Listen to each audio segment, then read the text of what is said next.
Hello friends, welcome back to Tutoring with You. Today we will be starting a new series on Form 4 Chapter 1, which is Quadratic Functions and Equations. Let's get started.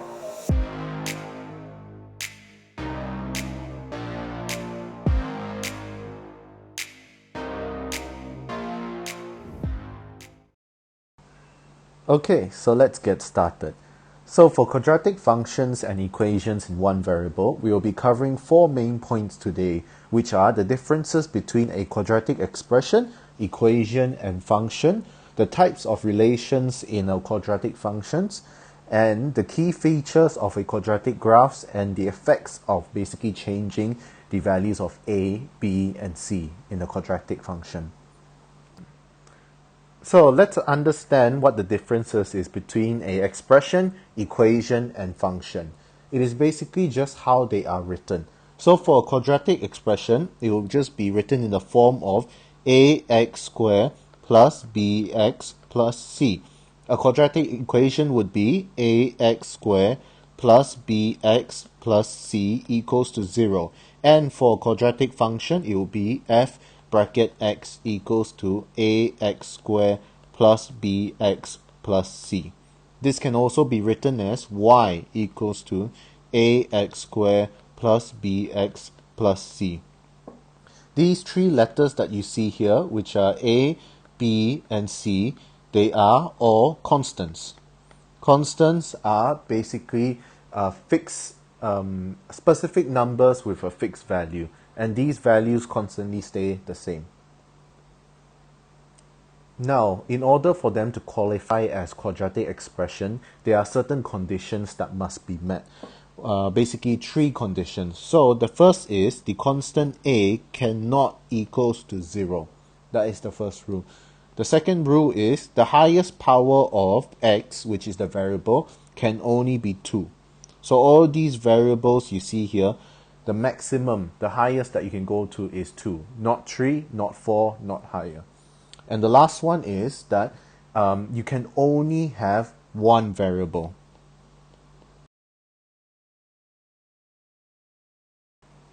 So by one variable, what I mean is that let's say you have your quadratic expression.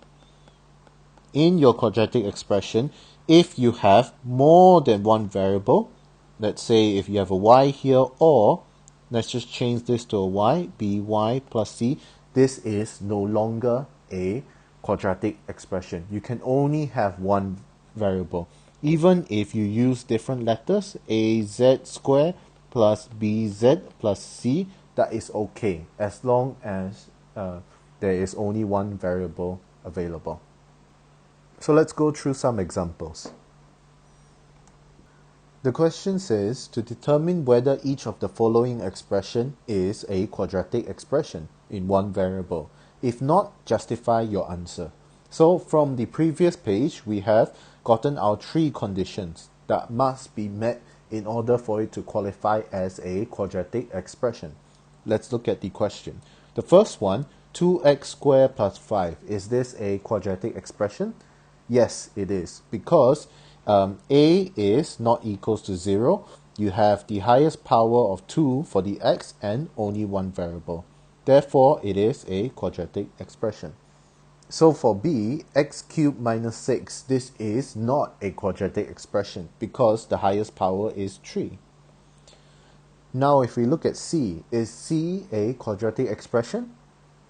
No, it is not, because it has more than one variable.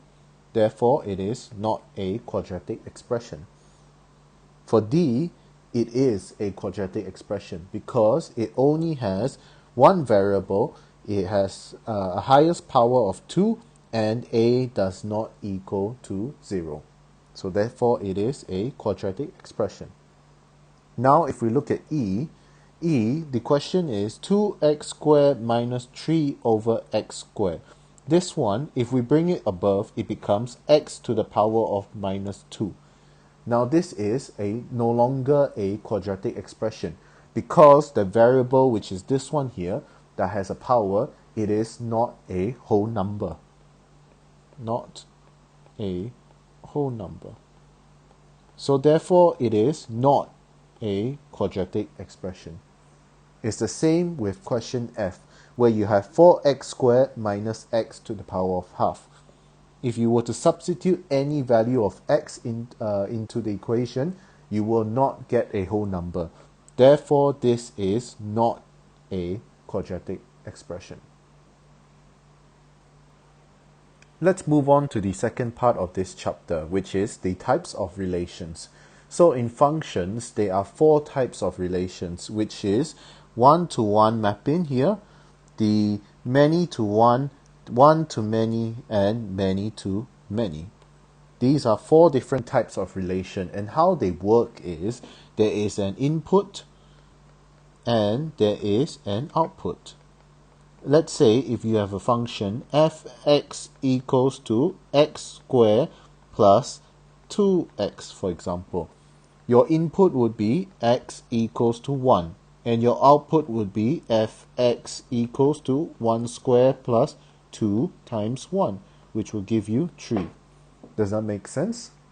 So in this chapter, in particular, quadratic function, the type of relation for a quadratic function would be many to one because of the nature of the curve. This is a curve of the quadratic function, and how it works is that let us pick, if we were to pick 2 x values, x1 and x2, so basically 2 different inputs, you would get only one output, y1, which is the same value. That's why it is many to 1, because x1 and x2 both provides you the same output.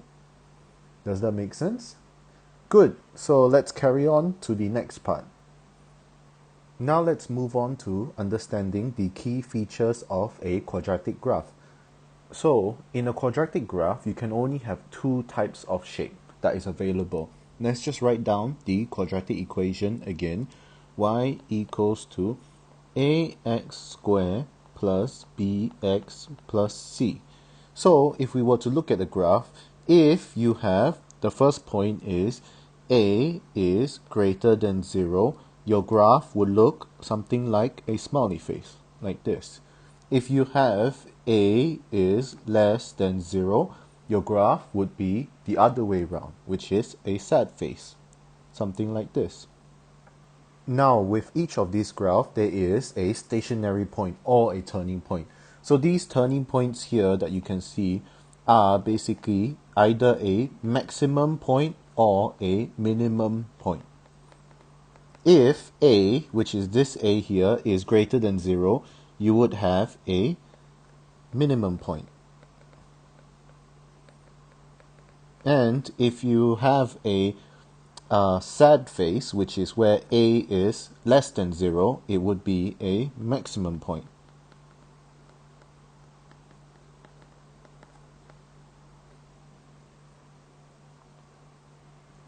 So with these maximum and minimum points, these are also the location of your axis of symmetry. Basically what an axis of symmetry is basically a line that divides the graph into 2 parts where they are equal on both sides. Axis of symmetry. You would also have the roots of a quadratic equation. These roots are these points here, which are the points where the quadratic equation intercepts the x-axis. Now that we know the properties of a quadratic graph, we will need to understand how do you find the coordinates of the maximum, the minimum point, the line of symmetry, as well as the quadratic roots. This is where we would be introducing the quadratic formula. The quadratic formula is an equation that states x equals to minus b plus minus square root of b squared minus 4ac over 2a. This can be split into minus b over 2a plus minus square root of b squared minus 4ac over 2a. Now that you have these 2 parts here, this part here, minus b over 2a, is your x coordinate of the minimum or maximum turning point. X equals minus b over 2a. This will give you your x coordinate here, which you can then use to calculate your y value here. So it's the same for this one. X equals minus b over 2a. To find the roots of your equation, you would just need to add this part of the equation. So this one here would be minus b over 2a, x equals minus b over 2a plus square root of b squared minus 4ac over 2a, and the minus will be for the other side of the root. So x equals minus b over 2a minus square root of b squared minus 4ac over 2a. This is how the quadratic formula works. Now let's move on to understand what will happen to the graph if we alter a, b, and c of the equation. So finally, we will go through the last part of this chapter, which is the effects of changing the values of a, b, and c.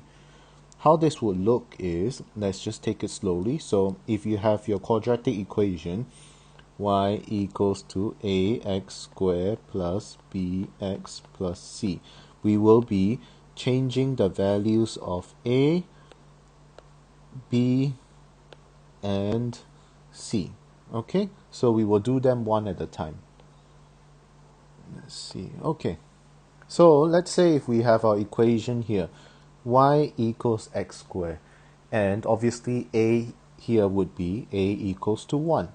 What will happen if we increase the value of a and decrease the value of a? This type of transformation is called dilation,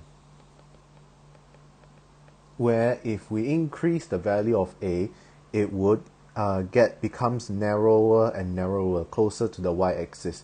If we decrease the value of a, it will become wider and you will get closer to the x-axis. Let me draw it out for you.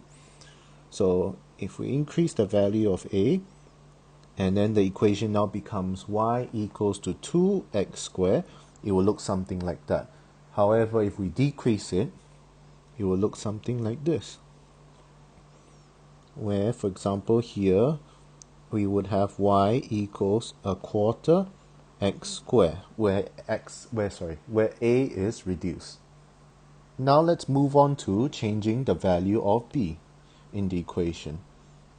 So for b, we will pay attention to the formula that we got in the previous page, which is x equals minus b over 2a. This minus b over 2a will give us the line of symmetry. Now if we increase b and we were to add 2 plus 2x to the equation, obviously this is a negative. So because it's negative, the graph will shift to the left. It will look something like this, where you have y equals to x squared plus 2x. And if we were to minus 2x, because it's a minus sign here already, so it will be a minus minus becomes a plus. Therefore, the graph would shift to the right. Something like this.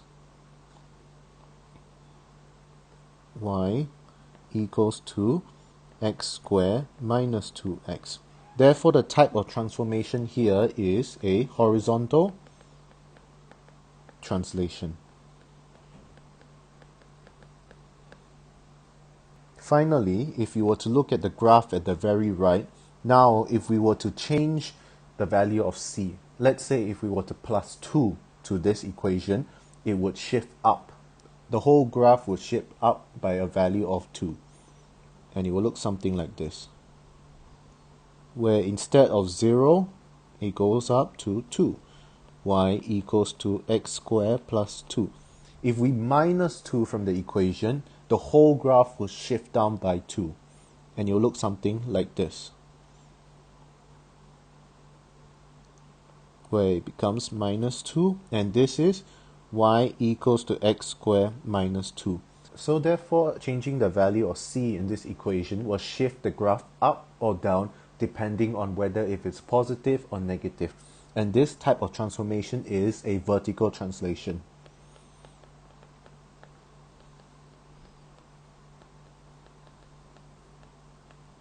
Now let's look at what happens if you have a negative a, which means a sad face for the graph. Now, if you were to have a look at this scenario where if you have a is less than 0, for the dilation and vertical translation, it would still stay the same as the previous graph, where if you increase a, the graph will get closer to the y-axis, and if you decrease a, the graph would get closer to the x-axis. If you add c, the graph will shift up. If you minus c, the graph will shift down. However, there is a difference for the horizontal translation, which is this middle part, because of the formula. So as you can see, the formula says minus b over 2a, because a is a negative, where it is less than 0. So if you increase b, the graph would now shift to the right instead of the left, like this, where you have y equals minus x squared plus 2x. Now if you were to decrease b, the graph would now shift to the left, something like this. And it would be y equals to minus x squared minus 2x. Okay, so wrapping up. So in today's chapter, we understood the difference between a quadratic expression, equation, and function. We also learned about the types of relations in a quadratic function, as well as the key features of a quadratic graph. Furthermore, we also learned about the effects of changing the values of a, b, and c in a quadratic equation. In the next video, we will be going through some questions which will hopefully help you to solidify your understanding of this chapter. If you have any questions about this video, or if you're looking for online tuition, you can always message us at this WhatsApp number or at our Instagram page. Please do subscribe for more videos like this to come. Give this video a like and share it with others who may benefit from this. Do stay safe, and we hope to see you in the next video.